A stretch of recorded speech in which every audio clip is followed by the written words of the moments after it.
Okay, let's get started.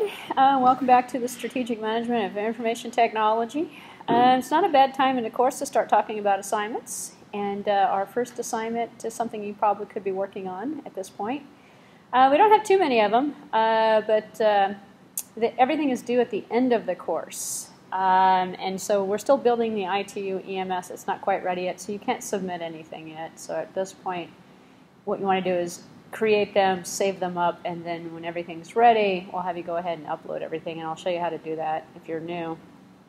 But let's take a look at this first assignment, and it's actually kind of easy, and it's very easy. What you want to do is choose an article related to the topic of information or technology used for a business.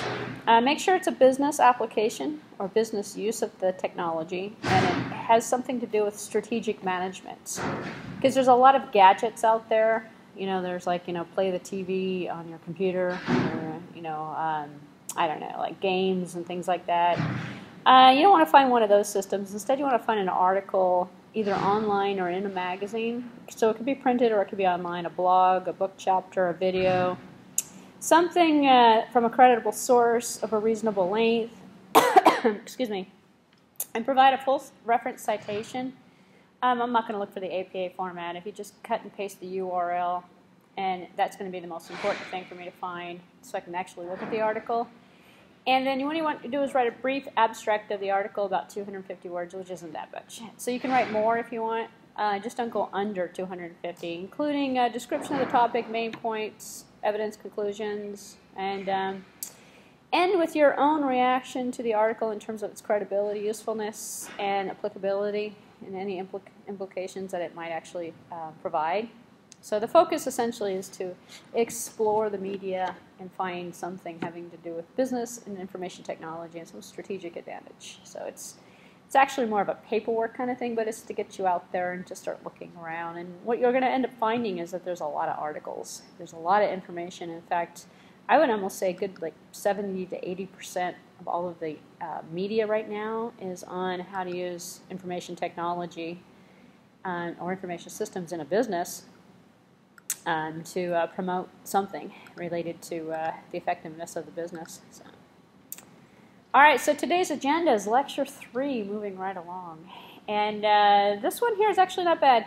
It's kind of a review of information systems if you've never had an information systems course, and information technology. And what we're going to do, though, is focus on some key factors and strategic advantages. And look at, actually, let me just flip ahead here to the learning outcomes. The main purpose of this lecture is the second point, actually, describing the use of Porter's 5-focus model. You may have heard of it already if you're business students, and the model itself can be applied towards the strategic management of information technology, which is how I'm going to present it. But I'll go over the basics of the model as well, just in case you're not familiar with it. Describing MIS, giving you the kind of the components, and the components so far that we've looked at are the people, the information, and the technology, if you think about it. And then we'll compare and contrast some generic strategies that Porter's come up with to essentially look at how to run and grow and transform a business, a framework for developing business strategies. And then we'll describe the role of the value chain analysis. We probably won't get that far. This is really a two-part, it's about 60 or 70 slides or so. It's like a two-part lecture.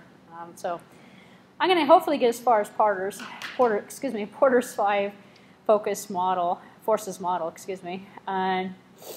So the main consideration to consider is the concept of information and what it's worth. And as the slide here says, is your Social Security number worth $98? Actually, nowadays it probably is worth less, I think, because Social Security numbers are out everywhere. Depends on how available the information is as to what price somebody would actually pay for it. So in terms of the information technology, and what we're trying to focus on is the strategic value of it in this particular class.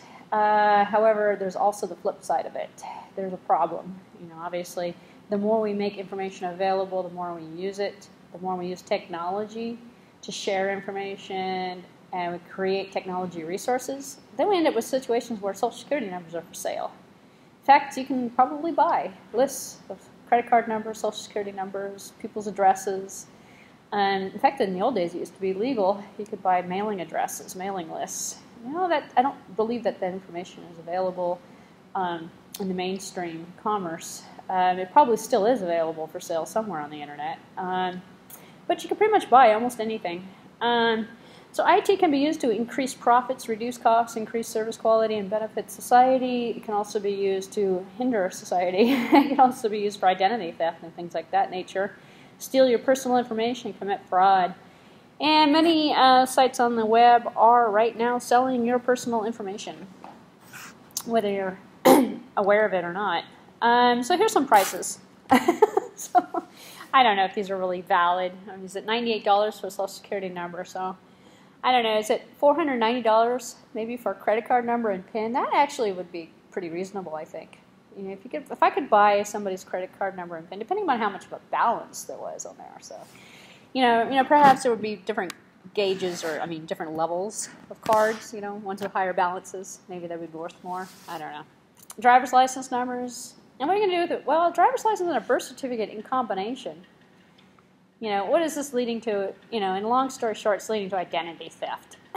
So one of the questions you might want to think about is, how many people do you know of who have had their information bought and sold on the internet?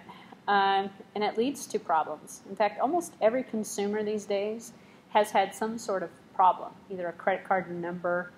If you haven't, you've been really lucky.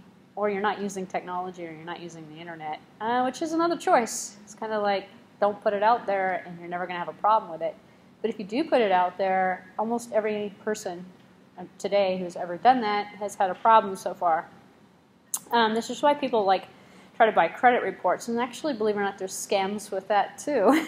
So not a bad idea to get. In fact, you can get a free copy usually from your bank or something, or sometimes the credit card providers give it to you as a service. Because what they want to do is make sure you have good credit, and if somebody else is out there using your credit, it may not necessarily benefit you if they're not using it correctly. So, is there an annual, sometimes you can get one of them free annually, sometimes not. So it really poses the question, is technology really good or bad? It's a combination of both, actually. And we are living in the digital age, so we can't avoid that. So it's basically we have to live with technology whether we like it or not in a lot of different ways. And the average American relies on more than 250 computers per day. That would be not necessarily you on a computer, but everything you do. Like if you went to go to Starbucks to buy a coffee, there's a computer usage because that cash register is connected to a network. When you drive your car, there's probably a computer in that car. And when you go get gas, there's a computer pump. Everything's computerized these days. So if you think about the concept, we are using technology whether we want to use technology or not. Whether we're actually aware of it. You could read through some of the other statistics here. Dell Computers, one of the firm companies that have basically started in 1984, now has 65,000 employees worldwide. So the number of employees has increased in terms of the number of people that are working in this particular area as well. I don't really have a stat on how many people in the U.S. population work for technology or work with technology, but I would almost have to say it's probably close to 100%. How many people don't have technology associated with their job? Even if you're working at a gas station, you're using technology. You're using your credit card swiper or something, or some machine that's controlling the pumps. So, or if you're working in a convenience store, everybody's using technology. So, all right. So this is kind of the overview of the information systems and technology part of the lecture in terms of the introduction. Because this class is focusing on strategic management, we're looking at both IS and IT in terms of advantages and disadvantages. And what we're going to talk about today is primarily increasing market share and profits through the use of the Porter's model and eliminating time and location barriers and some of the other things associated with it. So here's the business must drive technology. It's not the other way around. This is the common misperception I usually talk about in my IS class, that if you buy technology and want it to promote your business, you're doing things backwards. You're doing it in reverse. It's really the business that's supposed to be complemented by the technology, and it's the business idea or logic that is enhanced by the technology. So a lot of people, they go out and buy technology. It's like a lot of startup companies, they go out and buy network systems, and they buy computers, and they buy everything. Maybe even invest in applications, and then they figure out, well, what are we going to use this for? It has nothing. It isn't doing anything for us. Well, how come it's not doing anything for us? Well, that's because you're doing it in reverse order. So in terms of the little kind of flow of the information, we have the key technologies to support the business processes, those little boxes that go into the important business processes. So focusing on the business processes, turning them into key business strategy, and then out in the end we have the industry pressures, competition, and stuff that comes in from the outside. So you can kind of look at this kind of like a funnel. You have stuff that kind of comes through this way. You have a projection of technology and core use going out of it, which is kind of like what the slide is supposed to be showing you. But to reiterate my point, it can't be done in the reverse order, so never do this in reverse, as it says on the slide. So you assess the state and the competition and industry pressures that are affecting the organization. So you're starting on this outside parameter, this industrial pressures and competition area, and you're moving inside. You can also approach it from the other direction. However, you have to keep core competencies and business practices in mind, not the technology. So you determine the business strategies to address the competitive and industrial pressures. What business strategies am I going to do to make our product more sellable, make our product better value on the market, or something of that nature. And then you identify business processes to support these particular strategies. Like, what are we going to do to make, well, we have to improve our R&D, or we have to improve our manufacturing, or we have to cut our costs for manufacturing or something. And then you align the technology tools to those processes. Sometimes they're actually, I like to call them core business knowledge or core business practice, which means that's your core advantage or your competitive strategy. And you can probably look at almost any business and go, well, what is their core competency, or what is their core advantage? Oh, they know how to design something well, or their packaging is really nice, or they're cheap. So if you look at even businesses in general, Walmart, cheap, Macy's, nice stuff, so you can kind of see what their core focus is normally placed on. And then, so how does management information systems kind of work into the system? Focusing on those business practices, planning for development, management, so use of IT tools to help the people perform the task. So people and all of the tasks related to the information processing and the management. And then you take the IT and you apply it to the MIS, which is kind of like why it's two separate concepts. We have management information systems and we have information technology. Both of them can't work alone. I mean, you have to have both of them working together, and they actually have to be complementing each other. So here's another problem. People go out and they buy MIS systems, and then they have the wrong IT for it. They have a really nice network system, but nobody can access it because everybody's on the road. So they don't have mobile, they don't have remote logins to anything. So they both actually have to work together. There's three key resources in MIS, and then this is what I basically said in the beginning. Information, people, and information technology. Those are components of MIS. And people, believe it or not, are part of the picture. You can't take the people out of it. It's like in the old days, it was kind of funny. People used to say, oh, the computers, they're replacing us. A computer, and even a really nice MIS system, can't replace a human, because a human is part of the equation. And we need a human to actually work with the system. So, we just don't need the human to do the job the system is doing, like data entry, typing, stuff like that. So that was a common problem, actually, where people were kind of misinformed as to what role computers and technology were playing. In fact, even today, you go out on the street and you ask, not you guys, because you guys are college students, but you ask people who don't have an education, or people who are kind of living in their own little world, and they go, oh yeah, computers are taking over. Soon nobody will have any more jobs. They think that technology is bad, and they resent it. And those are the people that don't use it. It's like the people say, oh yeah, cell phones are ruining everybody's life, or computers are ruining everybody's life. And the reality of the whole situation is that they're enhancing life, and life is changing, and we're adapting to the use of technology. You know, in the old days, if you were expecting a phone call, were you going to sit at home and wait for your phone to ring? You know, cell phones were fantastic. It made people mobile, which made people more productive. So let's say you're working in a business and you're a salesperson, you know, and you're not in your office, you're out at some customer site trying to make another sale. Another customer who is, you know, supposed to call you or does call you, and all of a sudden you can simultaneously talk to this customer, that customer, all these customers. I mean, I don't have to tell you how good a cell phone is. But there's people out there that still resent them, that think they're ruining the world. So, I mean, you can argue a lot of different components with that. In fact, a lot of people think computers are bad for education.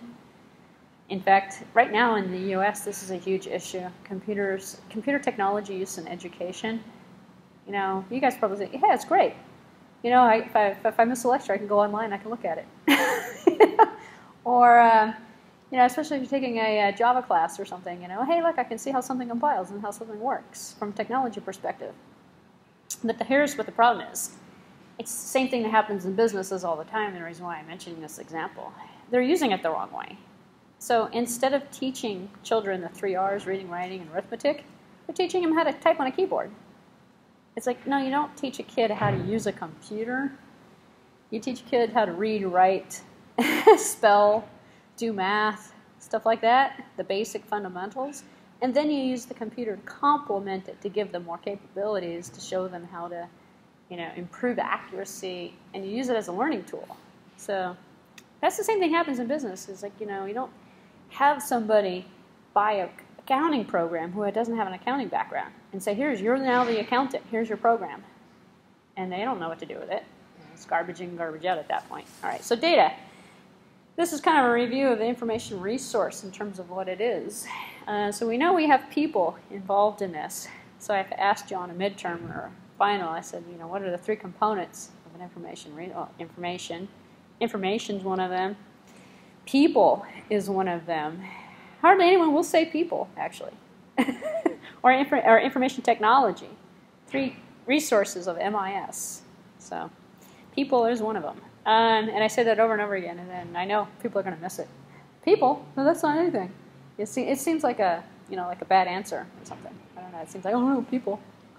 That can't be right. And then the fact that data and facts are different. Raw facts is different from information. That confuses people even after they've taken MIS classes, which is interesting. But raw facts describe particular phenomena. They turn into the data, and then the information is the data that have a particular meaning with a specific context. Raw facts don't have any meaning at all.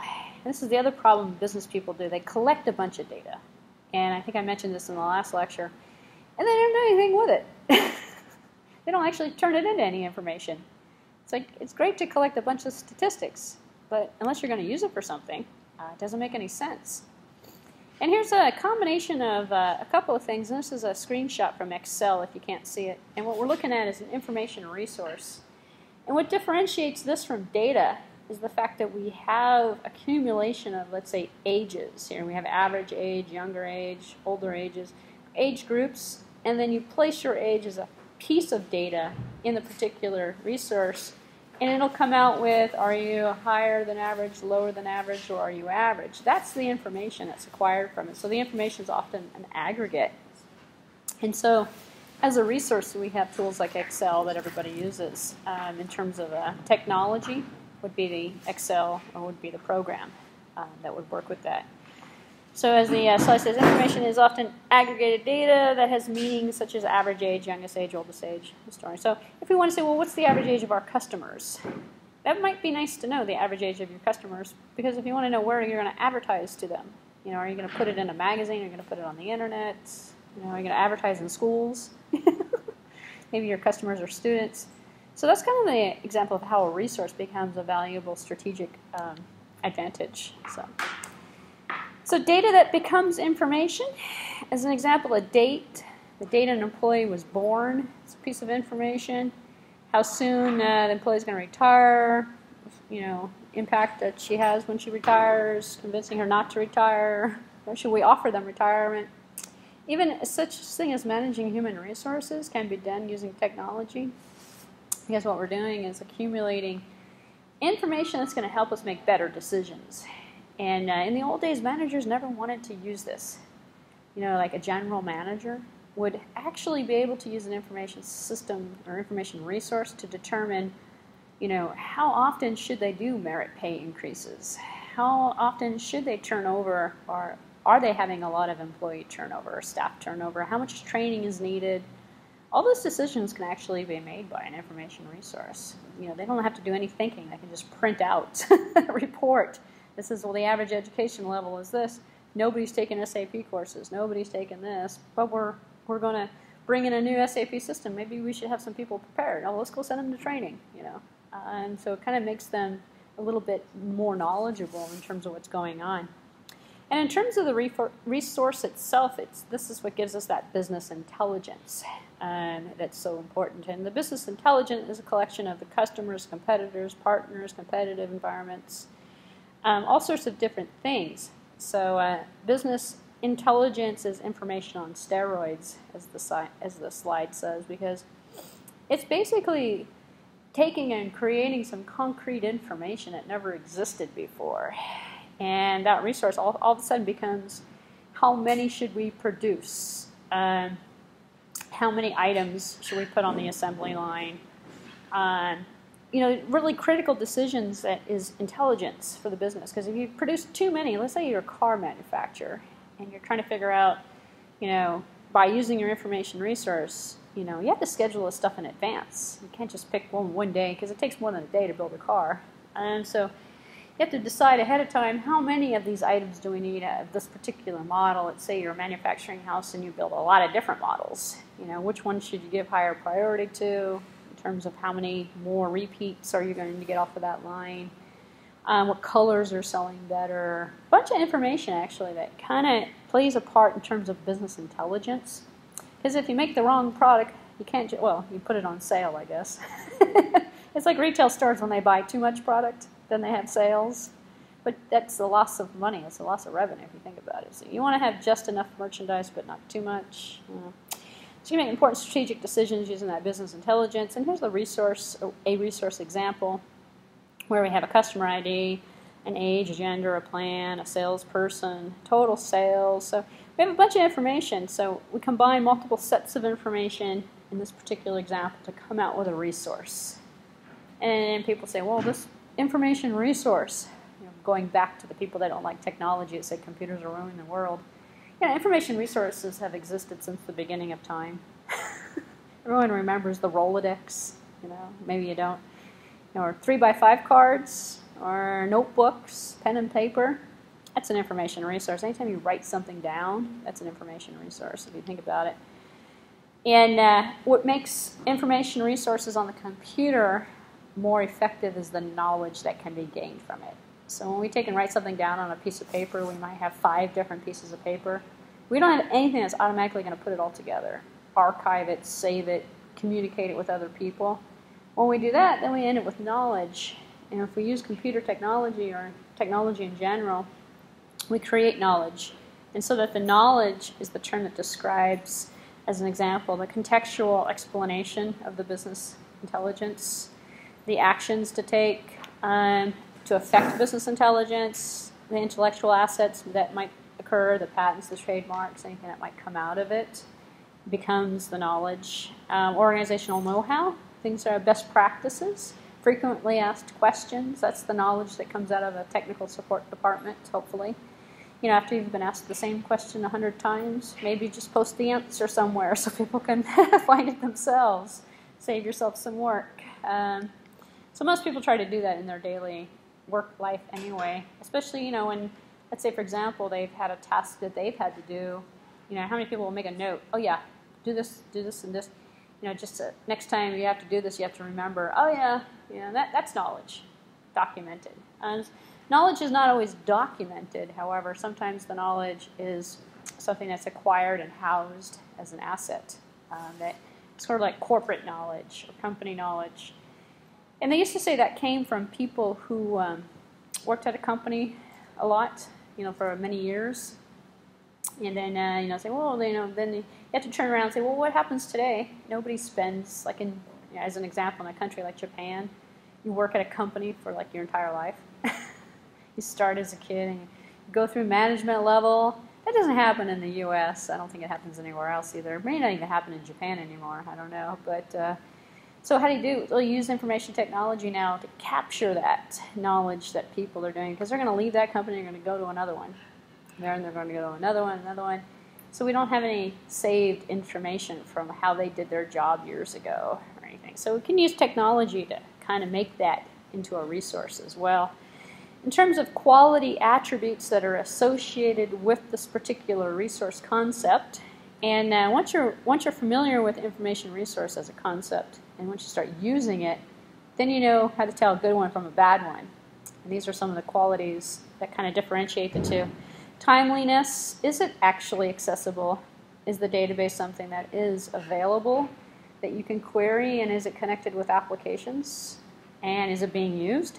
Is it timeless? Is it available when it's needed, describing the right time period for actually making it available, accessible? Location, no matter where you are, can you access it? The form, is it can it be, actually the form is interesting because this is Google's an information resource company in a nutshell. Consumer-oriented information resource. Your Google Gmail, your voicemail, everything's all integrated into that same concept in terms of what they're doing with it. And they're creating a huge resource. And what makes them interesting is that they have audio, text, animation, they have everything combined in different forms. So the form of that resource is kind of unique. If you've ever tried Google Voice out, you get your voicemail messages in the form of text that come through your Gmail account, which is great. You know, it's close. It's like 70 to 80% accurate, depending upon how much line noise there was and how easily it translated those text, the words, the voice words into text. But for the most part, it's using a lot of different forms to create that media. Validity, that's a huge problem. You know, you're relying upon this data to tell you what products to produce and what colors to make them in, or what's popular and what's not popular. Well, okay, so did they cheat on the surveys? Did you get consumers who filled out surveys to answer questions so that they could get a free Best Buy card or something? You know, and so they just answered yes to everything so they could complete it as quickly as possible. And you have an entire database filled with this information, but it makes absolutely no sense. Or, you know, in fact, what you can do is cross-check and if you look at like some data mining technologies and stuff, you can cross-check and do checks on the data to see how valid this really is. You know, it's just a bunch of junk. And you know, and last point, the garbage in, the garbage out. You don't want to use junk to make huge corporate decisions. Yeah, we should add another campus. Yeah, we should add, you know, this program, that program. It's like based on junk because people wanted to get a Best Buy card or something. You know, so they clicked all the boxes as fast as they could so they can get through the survey. So lack of the above creates that GIGO, garbage in, garbage out. Here's the pictorial kind of version or view of the organizational perspective of it. And what we've got now is on the left-hand side, we've got the current state of the organization, ups and downs in terms of the goals and the directives. And then we have the granularity, fine level of detail versus larger level of detail.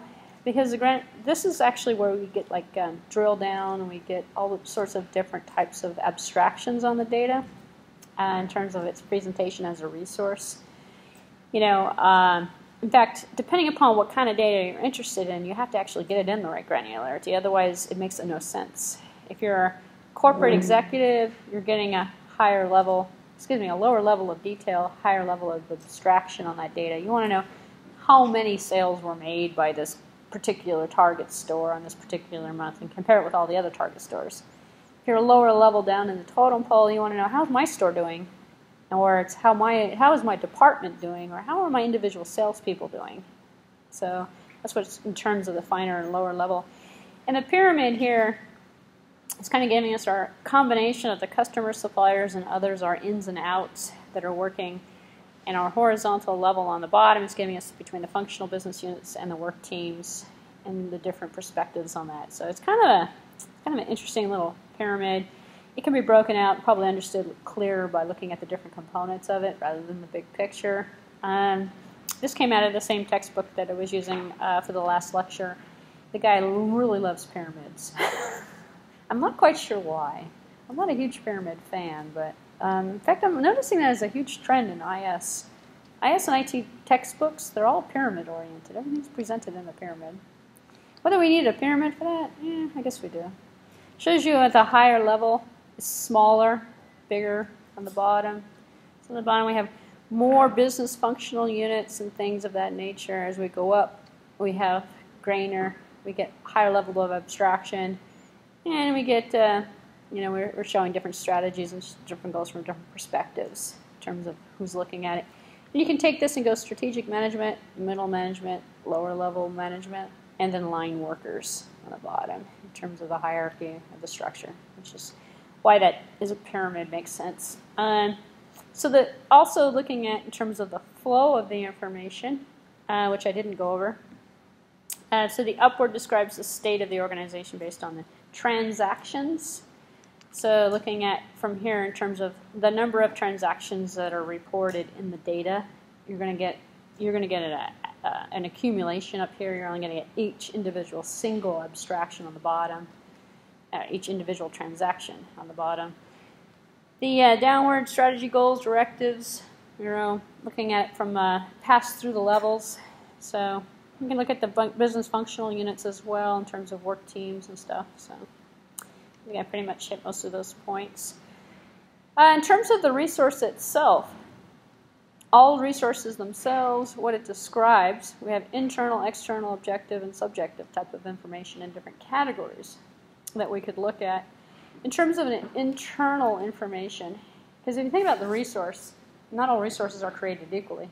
Some of them are for different purposes in terms of what you're going to use it for. And then, again, hopefully you're going to be using the right resource for the right task, for the right job, not looking at external data, trying to figure out internal problems with it, or so you're looking at the right audience, hopefully. So in terms of the internal perspective, specific operational aspects, the outside is going to be the environment, the surrounding area. How are others doing right now? Because if your sales are down, it may not be necessarily your problem. It might be that we have a bad economy. Or it might be that people are unemployed or something, so they don't have disposable income, and you're selling a product that only, is not really necessary or something. Objective, quantifiable, describes something that is known.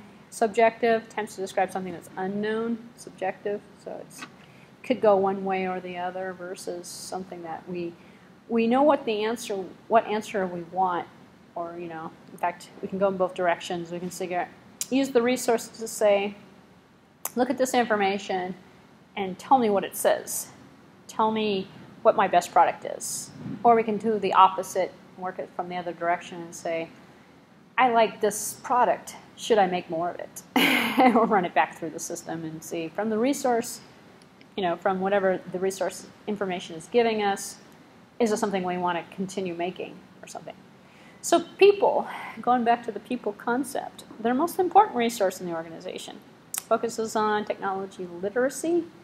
Yeah, you have to get the people actually able to use the resource and making the resource available. Information literacy, knowing that the people that are looking at the information are looking at it in the right light, that are looking at the right information, getting the right conclusion from the information. And then ethical responsibilities, that's the interesting one, and that goes back to the beginning. Do we sell social security numbers? Do we sell addresses and, credit card information? And if you think about it, people are like the single worst, the weakest link of the system, because they're the ones that have ethical issues. Computers don't have ethical issues normally. Computers driven by people have ethical issues because, the people are the ones that go, I like this, or they have feelings, emotions. They think too much. People think too much. So computers don't think. They just follow orders. So yeah, maybe we should replace everybody with a computer. That makes a lot of sense. All right, so people resources. Technology literate knowledge workers. Knows how and when to apply technology. So going back to the comment I made initially when people say, oh, we're losing our jobs to computers. Yes, you're losing the technology illiterate jobs, the ones that you basically type in, data entry, You know, you're not going to, I don't believe there are any data entry jobs anymore. Hopefully not. There's no typing jobs anymore. Hopefully not. There's, I mean, everybody should hopefully use a scanner, perhaps, to get data in. Those would be not considered knowledgeable jobs. They would be considered rudimentary, like doing math calculations. In fact, computers do math for us now too, in the business field. You know, basic stuff, and they make less mistakes or fewer mistakes. They you know, they're accurate. There's no human error associated with that. So in a lot of cases, the computer, the application, does a better job. However, the human who's working with the computer has to be knowledgeable in terms of what the computer's doing. So it's not that we don't have to know how to do data entry anymore. We have to know what data entry is supposed to work like, what it's supposed to do, and we have to have that knowledge to apply it to something so that we can oversee it, look at it. And an example would be a technical recruiter, or a recruiter in general, who would be looking at scanned versions of resumes that might look at something and go, well, I don't recognize that word, and go, oh, it was probably a scanner error. That candidate probably used a font that didn't translate correctly or something. Or be able to interpret the results that come out of that and use the resource. So knows how and when to apply the technology. Information literate knowledge worker, in terms of the information component of it, can define information needs. So the information worker is going to need to know, well, what type of information would make my job more effective. Knows how and where to obtain the information, knows where to get it from, understands the information, which is kind of interesting, and acts appropriately based on the information. Doesn't act inappropriately or take the information in the wrong context. And then we have that ethics on the bottom of the slide there, principles and standards that guide our behavior towards other people. So it's kind of interesting how ethics play an issue, and here's how it works. Just because it's legal doesn't mean it's ethical. If someone gives you a piece of information, then we have this whole thing. And then the interesting thing about ethics, in fact, you can major in ethics. Actually, you can take classes in it too. For the 1 or 2 slides I'm going to give you in this class, it's not going to be enough to have a complete background on the ethical issues and systems. However, it's common perception that if it's legal, it's ethical. There's a lot of legal things that aren't ethical, actually. Basically, when you start looking at information, just because you have a piece of information, should you use it in certain ways that maybe it wasn't intended to be used for, but you legally obtained it? Well, that's what happens on the internet, actually, because people forget about ethics. Because, you know, some of the internet isn't really real. Is it really an environment for which we can be held accountable? In a lot of different ways, there's absolutely no way of tracking your behavior on the internet. And so there's a lot of scammers, a lot of hoax people that, you know, hey, sign up for this credit card. And they give you the information. They fill out a form. They give you the information. But you're not really a credit card company. You're not really going to sell them a credit card. But you're going to basically sell their information to other people who might use it. I mean, is that ethical to sell somebody's information that you obtained legally? You asked them for it and they gave it to you, which means you didn't steal it from them. So that's basically one of the major kind of problems. In fact, that goes on. Usually the elderly people or children that, you know, will give out almost anything because they think it's legitimate. And I mean, sometimes, you know, experienced people get tripped up, especially when they get something that's being represented by a company that really isn't the company, it's somebody else. In fact, the whole PayPal scams and stuff like that have caught a lot of people. All right, so here's our little ethical versus unethical, legal versus illegal. You always want your actions to fall into quadrant 1, both ethical and legal. So quadrant 3 down there is legal but unethical. Here we have illegal and ethical, which actually happens when something is illegal, but it's ethical. You illegally obtained it, but you used it for a good reason. So that can get you in trouble, actually. And then the quadrant at the bottom, hopefully you're not doing things illegally that are unethical, because that's where the scammers are normally falling into. All right, so information technology as a resource, you have to consider both the hardware and the software. And this is the part I can probably skip through a little bit faster, because hopefully you should be familiar with it. If not, download the slide set, take a look at it in a lot more detail. In terms of the hardware component, we actually have to kind of think of it more along the lines of what kind of hardware. Because we have an interesting thing that's going on in terms of hardware turning into devices, turning into things that are kind of non-traditional computer hardware. As an example, sensors that are being used, scanners that are being used. Let's talk about video surveillance that's being used. Hardware, to actually watch your customers go throughout the store, watch your products, barcode technology that sends off an infrared signal or something like that on an item. We've all seen it kind of in a low-tech fashion where they put, when they're trying to do inventory control, especially bookstores, how easy is it to grab a book and walk out? So they'll put like a little tag in there so the alarm goes off on the door. That's old-fashioned. Now we have newer stuff for inventory control, to keep track of boxes that are in the back. So we can just walk to the back, wave a wand, and see how much we have of everything. We can track people through heat sensors and motion sensors throughout the building, so we know which aisle someone's standing on, so we can go back and take a look to see if that person needs help or something. We can track practically almost anything using hardware in terms of the resource. And that actually becomes part of the information technology. So you have to kind of break out of just computers these days. In fact, what I find is kind of interesting is how cell phone technology is adapting to be used for different purposes. Like a lot of American families, they give kids cell phones, because every kid wants a cell phone. But what they don't realize is it's also a tracking device, so they know, and they can actually there's programs for it too. I'm sure you've heard of them. Where you can see, is my kid at school? Oh, my kid's not at school today. And there's really programs that kind of send up triggers that say your kid has left the school grounds. Yeah, but it's only 2 o'clock in the afternoon. She doesn't get out till 5 or something, or 4. Where you can micromanage what your kid is doing, who they're eating lunch with, what they're doing, what they did after school, before school. And you don't really need to tell them that you're doing this either. It's not unethical in my opinion. But again, another use of technology in terms of hardware that promotes a resource, gives us information. In terms of input, output, storage, CPU, telecommunications device, and connecting devices, we're hopefully all familiar with modern day technology, so I'm going to skip through this too. So let's look at software for a second. 2 types of software: application software and system software. We are familiar hopefully with that as well. Operating systems and then applications. So let's look at Porter's 5 focus model, forces model, which is kind of like what I wanted to talk about today, and bring this into information technology now that we have a little background of what it is we're talking about in terms of the technology. So the 5 forces model helps business, for those people who have not heard of it, helps businesses, people understand and the relative attractiveness of the industry's competitive pressures. And it breaks it out into these 5 different components. And the next slide actually has a better picture of it, but we're looking at buyer power, supplier power, threats of substitute products and services, threats of new entrants into the market, and rivalry among existing competitors.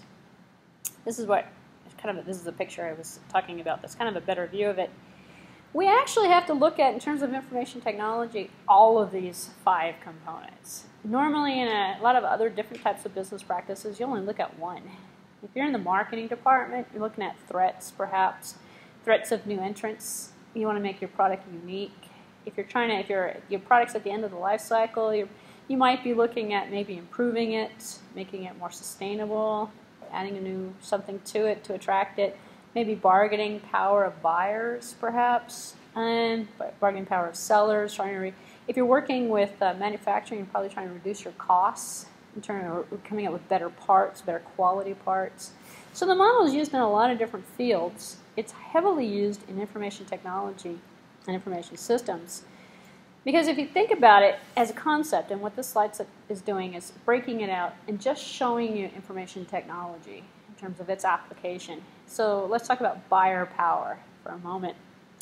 And buyer power, high when buyers have many choices, and low when their choices are kind of few. So if you think about videos, in fact, let's just take Netflix as an example. in the old days, well, when Netflix first started, actually, Netflix is a really good example, actually, because it's kind of current. When Netflix first started, we had video stores that sold DVDs, and Netflix sold DVDs, not sold DVDs. You know, I'm sure you guys are familiar with it. You get like a couple of them in the mail, you watch it, you turn it around, you put it back in the mail, and you online. You use the internet. So it's an information resource intense service. But what happens when everything goes electronic?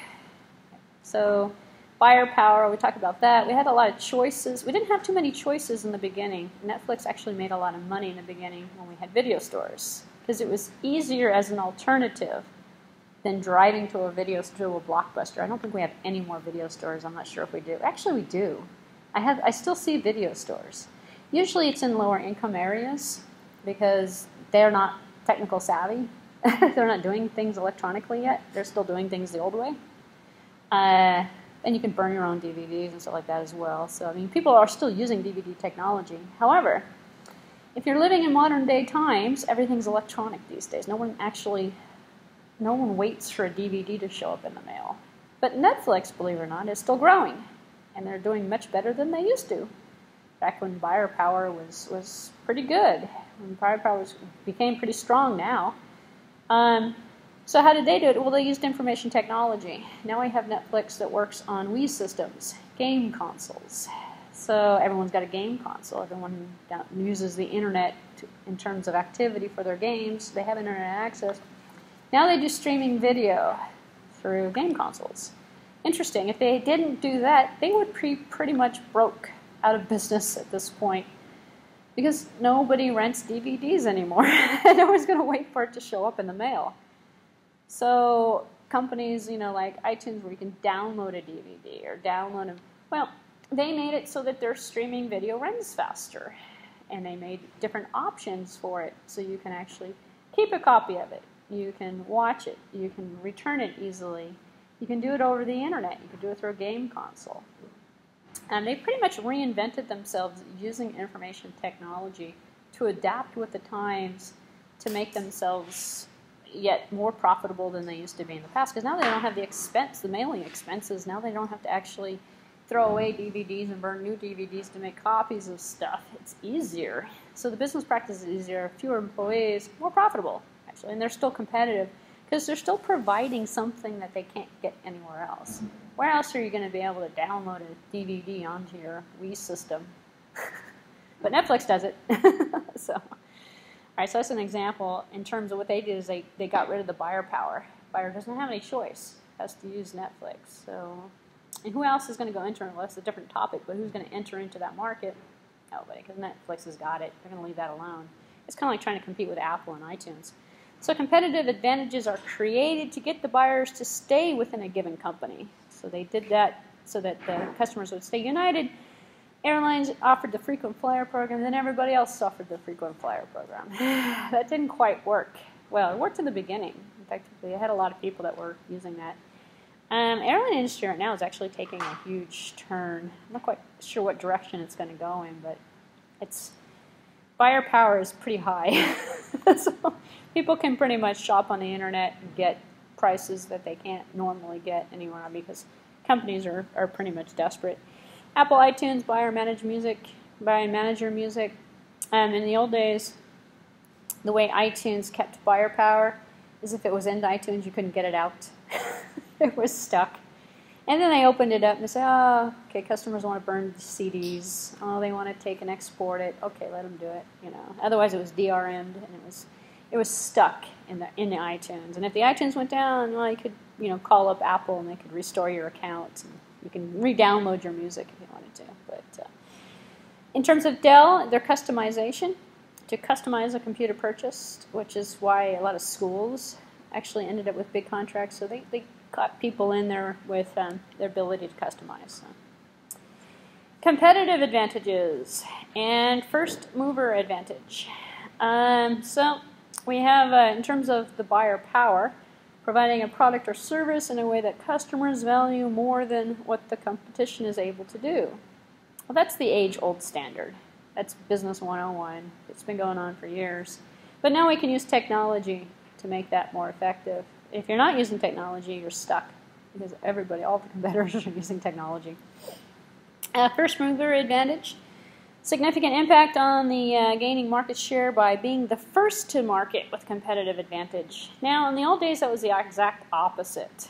If you think about the concept, if you were the first product on the market, everybody else who came in after you had reduced costs because they took advantage of you were the one who figured it out, and you went broke because the next guy who comes in is going to build a better mousetrap. It's going to build a better. Doesn't have to spend all that time thinking of the product. You already thought of it. It's going to have reduced cost because, oh wow, people want cell phones now that can do email. So now everybody is, all the suppliers are producing these parts and making it available. So the second or third entry in were the most profitable. The first guy went broke. But think of it now with technology. Let's say you bought an iPhone, you bought it from AT&T, and you signed up for a 2-year contract. Well, up until recently, you were stuck with AT&T, which meant even if that iPhone sucked completely and didn't work right, you were stuck with a 2-year contract from AT&T. Competitive advantage because you can't switch. You're stuck. You have pretty much first moved in and you've taken everybody. But now we have Verizon who sells the iPhone. And you notice now we can buy an iPhone for $49 from AT&T? Yeah, they're going to they're practically going to give those iPhones away for free so that you can go back to them because they're losing all of their customers because the first mover using this concept as the advantage, they took over the market share of a lot of customers who wanted iPhones, who got AT&T contracts. And some of them are still under contract. So in another couple of years, AT&T is going to be crying for more customers.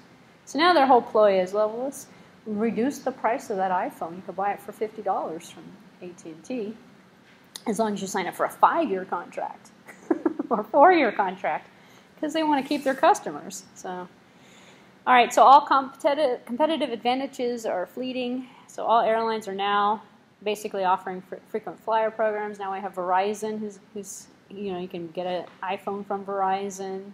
Actually, it's more expensive, but in fact, their plan is more expensive too. So it's not exclusive. You can still get it from AT&T. So pretty soon, everybody will be selling the iPhone, and Sprint will have. Is Sprint still in business? I don't know. T-Mobile. T-Mobile's still out there. Maybe T-Mobile will have the iPhone next. So. But that was good. That was good business for AT&T to begin with. So that's kind of how different technology is when you add that component. Yeah, they were the first one, but they didn't lose out. They made the most money. Because when the iPhone was brand new, we had people waiting in line at mailing lists for a year to get a new iPhone. Now you can just go down to the store and pick one up for $50. It's no big deal. Supplier power. So here's another kind of difference where technology changes the traditional pattern. In the old days, you had, in terms of the supplier power, it's high when buyers have few choices and low when the choices are many. In terms, you have a lot of choices to buy something from. And the opposite is basically the opposite of the buyer power concept. Well, in the old days, we had suppliers, and maybe only one guy sold what you needed. And if one guy is going to sell what you needed, then essentially what ends up happening is that price is going to be extremely high. So if you're building a product that uses that supply, that piece that you need, you're pretty much, you don't have any choice. Your business prices are being, and your product is being driven by your suppliers. Now it's the other way around. Now it's let's create suppliers and let's buy them. So big companies like Apple, who makes iPhones, they have their own suppliers, and they own their suppliers. Because why are you going to let somebody else determine your price? Instead, you set them up, you establish them, or what they do, or I'm not quite sure if they do this exactly, but some other businesses do this. They scout out suppliers. This is kind of like eBay and PayPal. PayPal was a separate company. They did credit card processing. Same thing they do now. But they were owned by a different company. Well, they were their own company. eBay came around and said, well, we seem to be working with you a lot. Let's buy you. Because we don't want you as a supplier anymore. Because you're determining our pricing structure and you're providing services for our customers. They're our customers. We want our customers back. So they bought PayPal. So now they're all in one, all under one roof, and they're happy now. Well, you're manufacturing a product, you're going to buy the suppliers who are making your PCB boards. You're going to buy the suppliers that are making, if you're making them in large quantity. If you're only making a one-time shot and you're not using them for very much, then you can kind of play around with them in terms of the pricing and the costs and kind of get an exclusive agreement from them for certain things.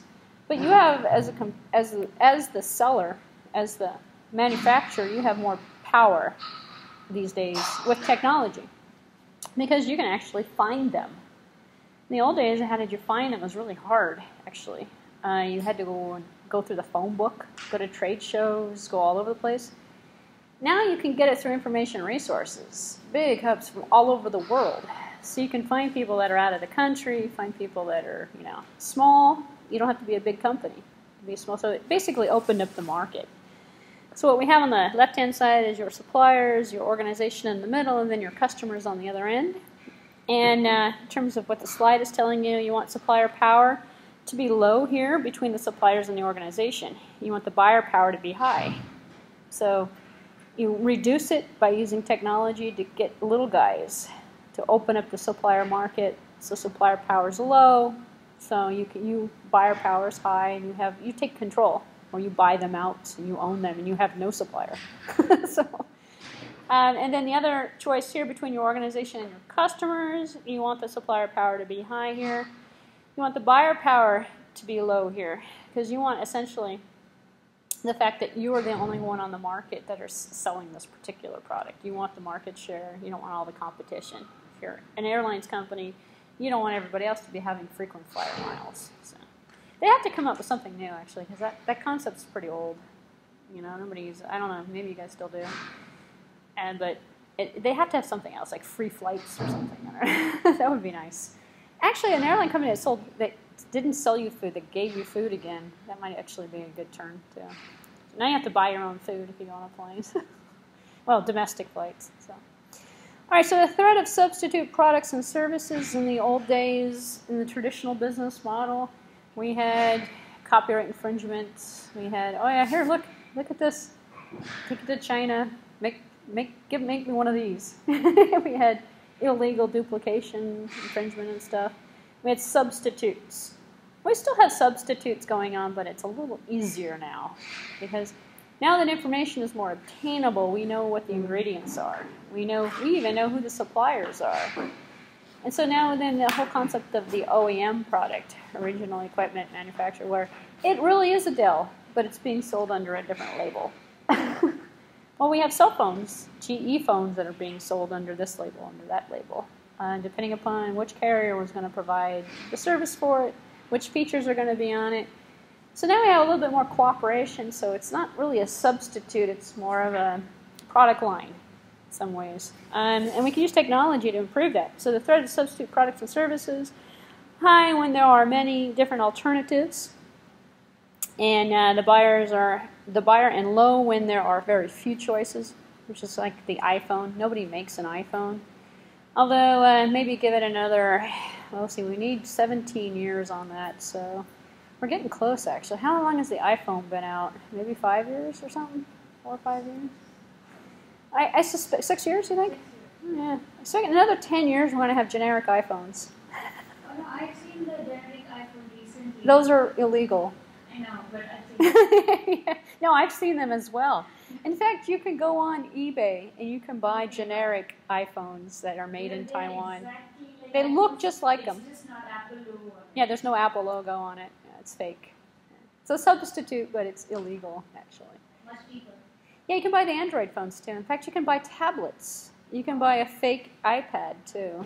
That's a tablet that runs an Android operating system, which is not bad, actually. I don't have one, but I've been kind of curious, actually, about them.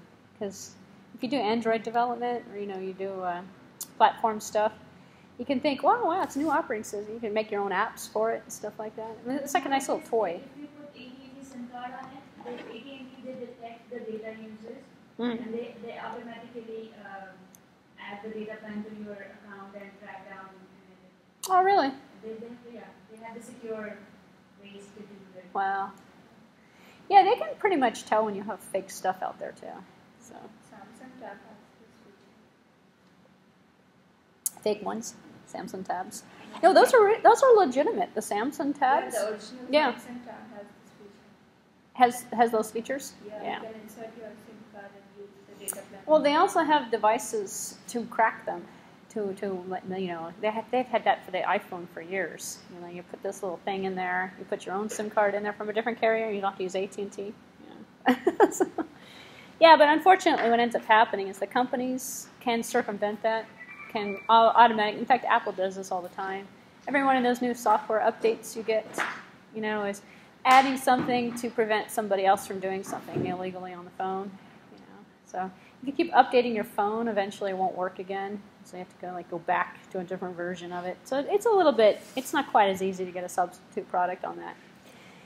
And that's essentially a good example of how technology, information technology, can be used to protect the product, which is different than the old days. In the old days, when we weren't using technology like that, anyone who wanted to here's a chair, send it to Taiwan, have it reproduced, bring it back into the States, and here's another chair, acts just like it. When it's a low-tech product, it works quite well.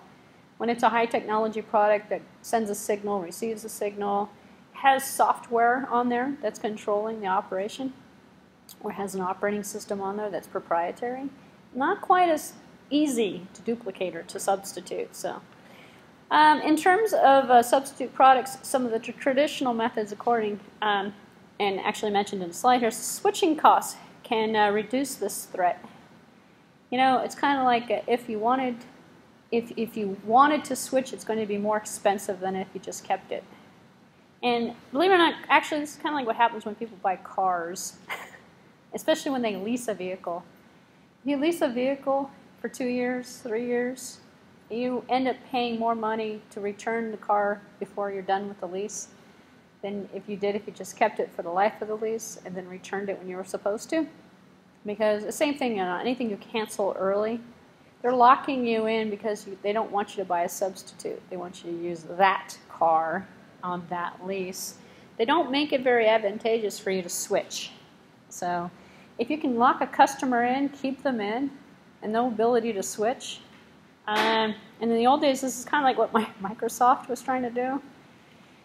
Because they never made Microsoft Office for the Mac. And it hadn't been until within the last, I don't know how long it's been out, but originally it wasn't available. Because if you wanted to use Microsoft Office and you wanted to exchange files with people who used Office files, and everybody used Office, you had to use a Windows machine. And then they said, okay, we'll open it up, make it, because they ended up selling more licenses to Office because now they opened up the market, essentially. So now Mac people are using Microsoft Office. But what ended up happening is you got to substitute, you got OpenOffice.org. It's compatible with you don't have to buy Microsoft Office, actually. In fact, you don't even have to buy it for the Windows machine either. You can use OpenOffice.org. As a substitute, it's illegal, it's open source software, but it doesn't run the same. It runs slower, it doesn't look the same. So it may not support all the same features. So you can control by the switching cost, long-term contract with financial penalties in terms of the leases I talked about. Great service, it's like the BMW. If you get 2 years of free scheduled maintenance service that you've paid for, are you going to turn your car in before 2 years are up? Probably not. You're going to lose your service that you've already paid for. So it's kind of like rental agreements on houses as well. You sign a lease, you have to pay, and the rent goes up incrementally. But if you end the lease, then your rent is going to skyrocket after that, like rent-controlled environments and things of that nature. We don't have too much rent control in California, but we do on the East Coast. People that have been living at places for years, that works to their benefit, actually, because the rent's way below market value. But they're in there, and they are under contract. And as long as they keep paying that rent, they can do it for the rest of their lives. And the rent can never go up. So we don't have that here. Personalized products based on purchase history. This is what shopping cart applications try to do. If they've kept track of what you've been purchasing and they know what you've put into the cart, they can actually recommend other products that may go well with the items that you have in your cart, stuff like that. Or from the websites that you're purchasing from.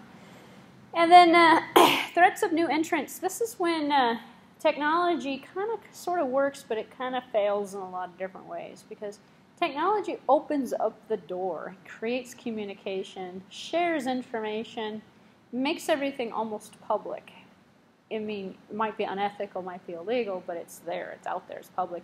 So it's really hard to prevent new entrants into your market, unless you're making something that's technologically impossible for somebody else to produce, which is kind of impossible these days, reproduce. So we have the threats of new entrants in terms of high when it is easy for competitors to enter the market, and low when the barriers are significant, or pretty high. And we have the entry barrier. This is just terminology if you're not familiar with it. Products or services, features that customers have come to expect and that are being offered. As an example, if you're running a bank, you need ATMs, you need online banking, you need bill pay. If you're running a business, you need a website. Otherwise, people think you don't exist. So, rivalry among different existing competitors. We don't really see very much of this either. Everyone's pretty much generic these days. If you go to any bank, they all have online banking. They all have bill pay. They all have this. They all charge the same thing. In fact, nowadays, if you pay for your checking account, you're making a mistake. Like, most checking accounts are either free or they're $10 at the most.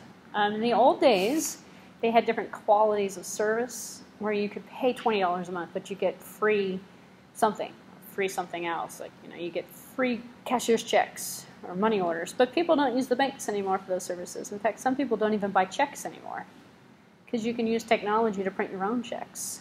So, little changes in that. In fact, with all these features, a lot of the features went away because people can just do it themselves. You can print your own statement out from the internet. Why should we spend money to send one to you in the mail? So now, you'd be lucky if your bank actually sends you a statement anymore.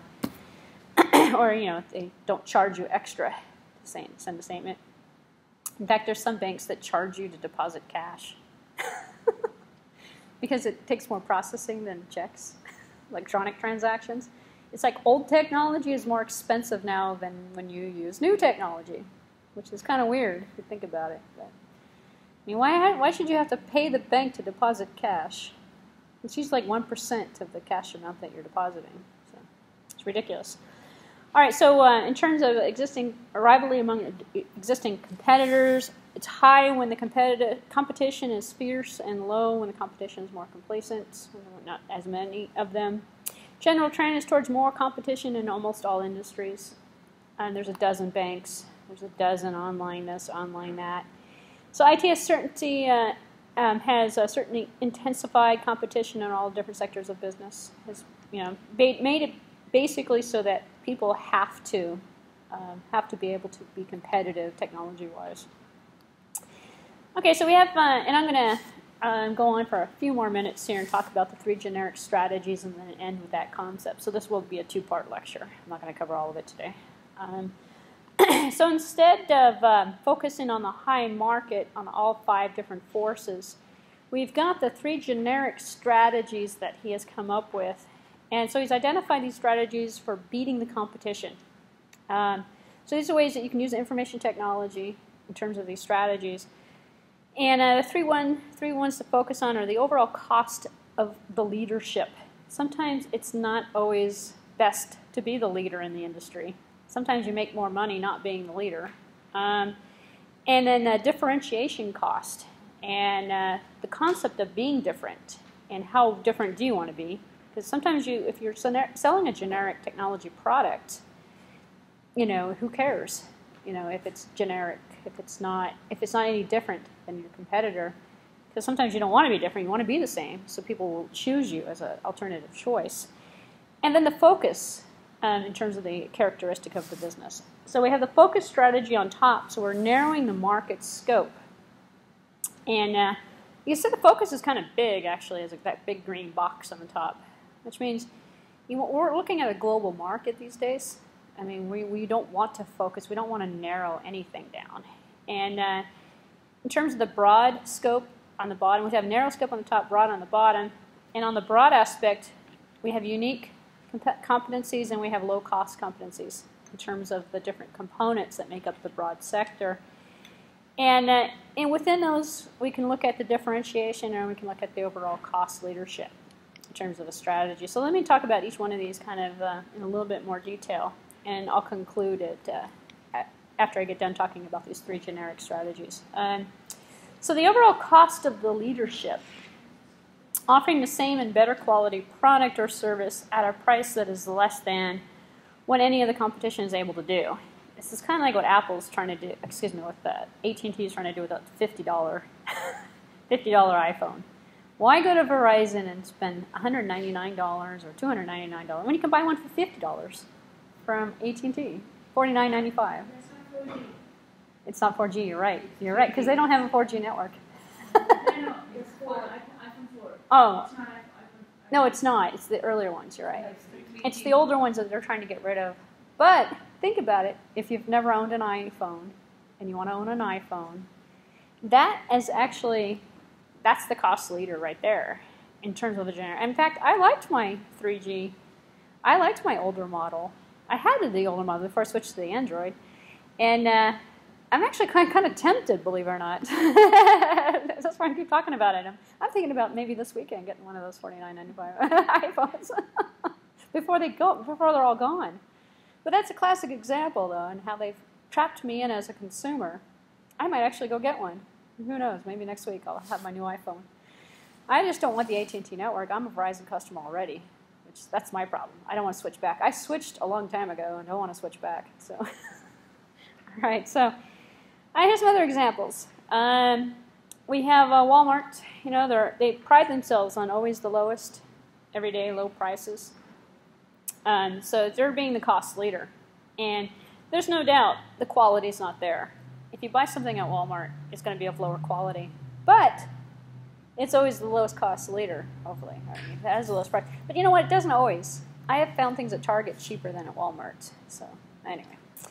But that's their leadership strategy in terms of costs. How can you do that with technology?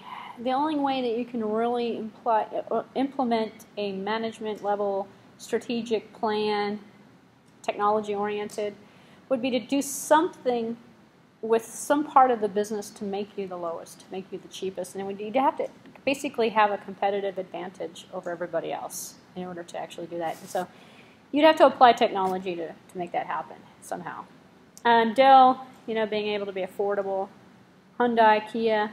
So those are supposed to be reliable, low cost. Grocery stores, high volume, low margin.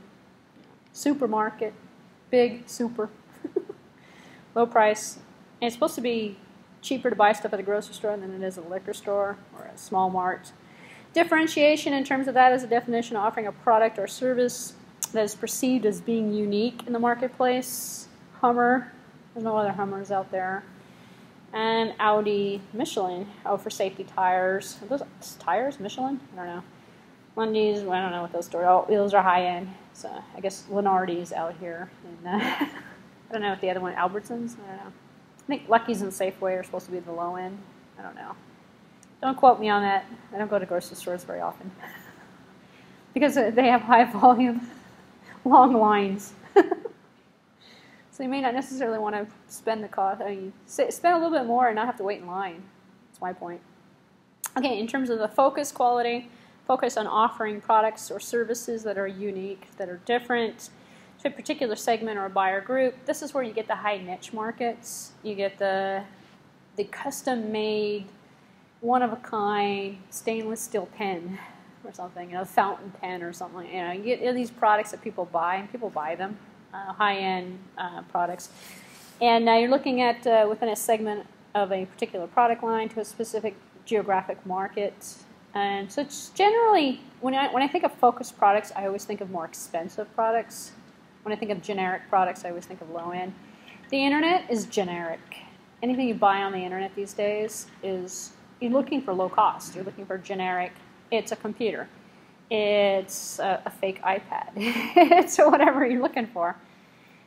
Which is kind of like ruin the focus, actually, if you think about it from a technology perspective. You can't sell a high-end item on the internet anymore, unless you go, like, say, to eBay or something like that. I don't know. But so technology doesn't necessarily follow in well with this focus, because technology makes things broad in a lot of ways. It makes things more obtainable. So an example, and these are low-tech these are low-tech things. It would be a restaurant. You can't have a restaurant on the internet. So, physician offices, you can't see a doctor on the internet. In fact, if you get medical advice on the internet, don't trust it. It's way too broad. It might be your problem, or it might be 20,000 other people's problems, but not yours, because it's too generic, too broad. And legal offices as well. You can't get legal services on the internet either. The product does not transform itself well. So,